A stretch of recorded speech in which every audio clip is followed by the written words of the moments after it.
Allison বেকারের পর ব্রাজিলের পরবর্তী গোলকিপার কে?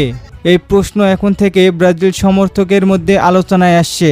তবে প্রথমেই একটি বিষয় পরিষ্কার করা জরুরি, অ্যালিসন বেকার এখনও ব্রাজিল জাতীয় দল থেকে আনুষ্ঠানিকভাবে বিদায় নেয়নি।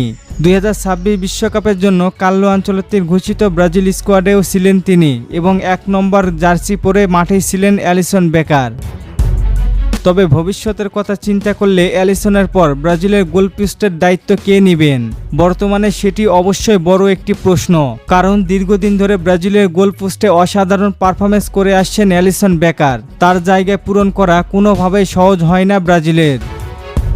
বর্তমানে ব্রাজিলের গোলকিপার পজিশনে সবচেয়ে পরিচিত নামগুলোর মধ্যে রয়েছে অ্যাডারসন, বেন্টো এবং ওইভারটন।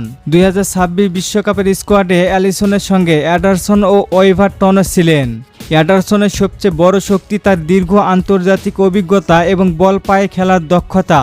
অন্যদিকে বেন্টো জাতীয় দলের জন্য নিয়মিত বিবেচনায় থাকা একজন গোলকিপার এবং সাম্প্রতিক বছরগুলোতে নিজের পারফরমেন্স দিয়ে নজর কেড়েছেন।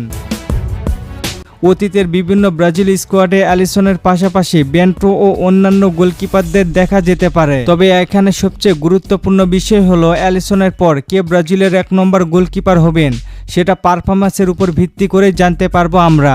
জাতীয় দলে জায়গা পাওয়ার পাশাপাশি নিয়মিত একাদশে জায়গা করে নিতে হলে একজন গোলকিপারকে ক্লাব ফুটবলেও ধারাবাহিকভাবে পারফরমেন্স করতে হবে।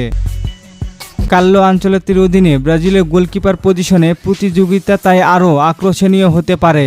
অভিজ্ঞ অ্যাডারসন, বেন্টো, ওইভারটন এবং ভবিষ্যতে উঠে আসা নতুন গোলকিপারদের মধ্য থেকেই তৈরি হতে পারে অ্যালিসনের উত্তরসূরি। আপনাদের মতে অ্যালিসনের পর ব্রাজিলের 1 নম্বর গোলকিপার কে হওয়া উচিত? জানিয়ে দিন আপনার মূল্যবান মতামত। আর ফুটবলকে নিয়ে নতুন কোনো প্রশ্ন থাকলে করতে পারেন, পরবর্তী ভিডিওতে রিপ্লাই করব। ধন্যবাদ।